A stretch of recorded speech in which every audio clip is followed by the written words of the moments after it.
Soybean নিয়েছি, 4টে আলু আর 2টো ডিম নিয়েছি। এই এই ডিম দিয়ে সয়াবিন দিয়ে আলু দিয়ে একটা সুন্দর রেসিপি করে দেখাবো। সয়াবিনটা জল দিয়ে ভিজিয়ে দিচ্ছি। আলুগুলো কেটে নিয়েছি, এবার ভেজে নেব। কড়াইতে সর্ষের তেল দিয়ে দিচ্ছি।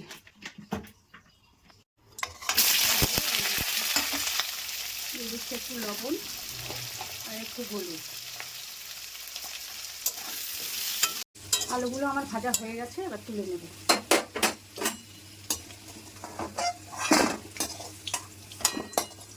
ডিম দুটো আমি ফাটিয়ে নিয়েছি। এবার এর মধ্যে হলুদ দিয়ে দিচ্ছি, দিয়ে দিচ্ছি একটু লবণ,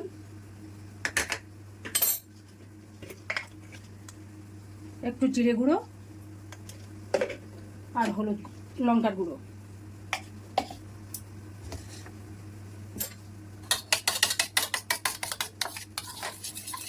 সয়াবিনগুলো এর মধ্যে দিয়ে দিচ্ছি।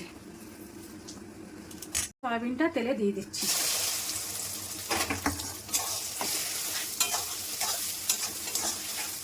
সয়াবিনটা আমার ভাজা হয়ে গেছে, এবার তুলে নেব।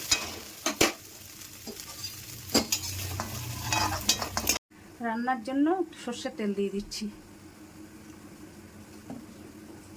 ফোড়নের জন্য দিয়ে দিচ্ছি গোটা গরম মশলা, জিরে আর একটা তেজপাতা।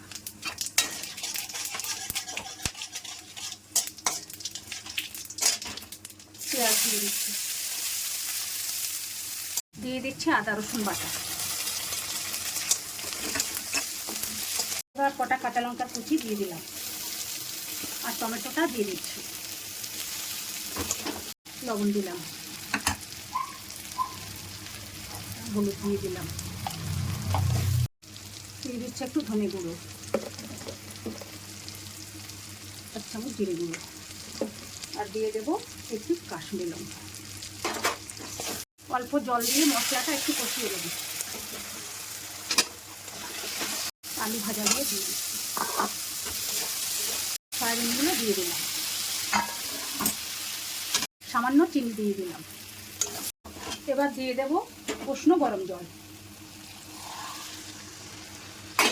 ঢাকা দিয়ে দেব। ডিম সয়াবিনের রান্নাটা আমার হয়ে গেছে। এবার একটু ঘি গরম মশলা দিয়ে দেবো।